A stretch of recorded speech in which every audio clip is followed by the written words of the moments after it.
Hello everyone, so again we are here. Guest faculties का जो हम काफ़ी 1 और 2 मंथ से सुनते हुए आ रहे हैं, तो अब इसके फॉर्मेट्स जारी हो गए हैं, लेकिन अभी भी कई सारी चीज़ों में कन्फ्यूज़न है। तो बजाय उन कन्फ्यूजन्स को काउंट करने के हम एक एक चीज़ फिर से देख लेते हैं, जिससे जिस किसी को भी कोई भी डाउट है वो क्लियर हो जाएगा। एंड इसके बावजूद अगर डाउट हो तो आप कमेंट करके पूछ सकते हैं। तो जैसे कि इसका फॉर्मेट दिया हुआ है, यहाँ पर हमें अपना एक फ़ोटो लगाना है एंड यहाँ पर हमें अपना नाम फिल करना है, जैसे कि दिया हुआ है आवेदक का नाम, फादर्स नेम फिल करना है, पिता का नाम और आवेदित विद्यालय का नाम। जो भी हमारे डिस्ट्रिक्ट वाइज जो लिस्ट रिलीज़ हुई है, उसमें आपको जो भी आपका नियरेस्ट स्कूल लगता है, जो भी रिलायबल स्कूल लगता है, उसके अकॉर्डिंग हम यहाँ पे अपने स्कूल का नाम फिल करने वाले हैं। पद का नाम, पद that meant to be, if you are applying for first grade you can fill here first grade, और जिसे हम हिंदी में व्याख्याता कहते हैं। सेकंड ग्रेड का फिल कर सकते हैं एंड थर्ड ग्रेड का हम पद फिल कर सकते हैं, जिसमें L1 एंड L2 वेरिएशंस हैं। और यहाँ पर दिया हुआ है आवेदन प्रस्तुत करने की तिथि। तो तिथि के बारे में जैसा कि हमारी नोटिफिकेशन में लिखा हुआ था कि हमें 2, 3 और 4 को ये दे सकते हैं। तो 2, 3, 4 में से जब भी हम देने जाएँ, हैंड टू हैंड हम इसे फिल कर सकते हैं। That is not essential that you have to fill it before, on the spot भी आप इसे फिल कर सकते हैं। यहाँ पर आपकी जन्म तिथि आएगी, डेट ऑफ बर्थ, और यहाँ पर आपकी एजुकेशन क्वालिफ़िकेशन आएगी। यहाँ पर आपको माध्यमिक दैट मीन्स 10th का लिखना है, उसका ईयर डालना है, परसेंटेज डालनी है। एंड यहाँ पे जैसे दिया हुआ है संलग्न, संलग्न का मतलब है कि आपको आपकी 10th की जो मार्कशीट है उसकी फ़ोटोकॉपी यहाँ पर लगानी है एंड उसे सेल्फ अटेस्ट करना है। 10th की मार्कशीट की फ़ोटोकॉपी प्लस सेल्फ अटेस्ट। यहाँ पर हमें 12th की सेकंड नंबर पे 12th की मार्कशीट लगानी है, हमें उसे सेल्फ अटेस्ट करना है एंड फ़ोटोकॉपी लगानी है। याद रहे, ओरिजिनल नहीं लगाना है हमें। यहाँ पर ईयर भरना है और यहाँ पर हमें परसेंट लिखनी है।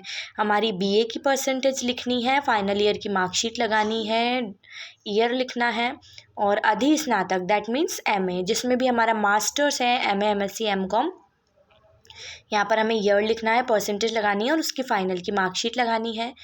नेक्स्ट हमारा आ जाता है शैक्षणिक योग्यता, जिसमें हमारा बीएड या फिर बीएड से मिलती जुलती जो भी क्वालिफ़िकेशन हमारी है वो यहाँ पर लगाना है। दोनों में से एक जो भी आप लगा रहे हैं उस पर टिक मार्क कर देंगे। यहाँ पर हमें ईयर डालना है और परसेंटेज लगानी है और उस मार्कशीट की फ़ोटोकॉपी। डीएलएड वाले हैं तो डीएलएड वालों को भी यहाँ पर चीज़ें अपनी लगानी है, अपनी मार्कशीट वगैरह लगानी है। एंड नेक्स्ट हम आ जाते हैं, अगर आप L1 and L2 level 1 and level 2 that is called third grade in the schools, अगर आप उसके लिए अप्लाई कर रहे हैं तो आपको यहाँ पर अपनी रीट का जो सर्टिफिकेट है, अगर वो अवेलेबल होता है तो आपको वो लगाना है। और अगर वो फ़िलहाल अवेलेबल नहीं है, जो कि हमें डिस्ट्रिक्ट हेडक्वार्टर से अवेलेबल करवाया जाता है, अगर वो नहीं है तो हम यहाँ पर हमारी नेट से लिया हुआ जो रिज़ल्ट है वो लगा सकते हैं, उसकी कॉपी लगानी है हमें। यहाँ पर ईयर लिखना है, हमारी REET passing year, and percentage लिखनी है हमें। यहाँ अपना आपको यहाँ पर पता लिखना है, परमानेंट एड्रेस, और जहाँ पर अभी आप रह रहे हैं वो एड्रेस। मोबाइल नंबर वैसे यहाँ पर कुछ दिया नहीं हुआ है कि आप 1 लिखेंगे या 2 लिखेंगे, लेकिन यहाँ पर हम 2 लिख देंगे तो बेटर रहेगा। अगर हमारा नंबर आ जाता है तो स्कूल वालों को कांटेक्ट करने में ईजीनेस रहेगी। यहाँ पर आप हमारा अपना जाति का प्रमाण पत्र लगाएंगे, अगर आप आरक्षित जाति में आते हैं, SC ST OBC में आते हैं, या फिर EWS में आते हैं। विकलांग हैं तो वो सारी चीज़ें संलग्न करेंगे। यहाँ पे मूल निवासी प्रमाण पत्र सबको लगाना है, कॉपी लगानी है उसकी। और चरित्र प्रमाण पत्र, चरित्र प्रमाण पत्र कई बच्चों को कन्फ्यूज़न रहता है, तो चरित्र प्रमाण पत्र का सारे बच्चों को कन्फ्यूज़न होता है कि ये हम किस तरह का, नॉर्मली लोगों को लगता है कि हम जब स्कूल से जो पास आउट होते हैं वही हमारा चरित्र वाला प्रमाण पत्र होता है, लेकिन ऐसा नहीं है। ये हमें स्टेशनरी शॉप्स पे भी अवेलेबल हो जाएगा। And if you have any computer और laptop, any printer, anything else, then you can print it out from the internet to.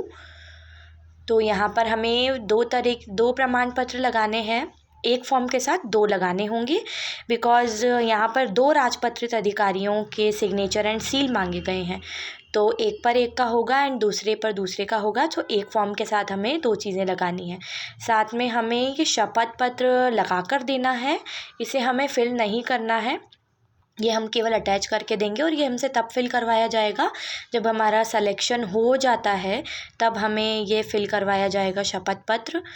और बाद में नोटरी भी हमें करवानी होगी अगर हमारा सिलेक्शन लिस्ट में नाम आता है तो।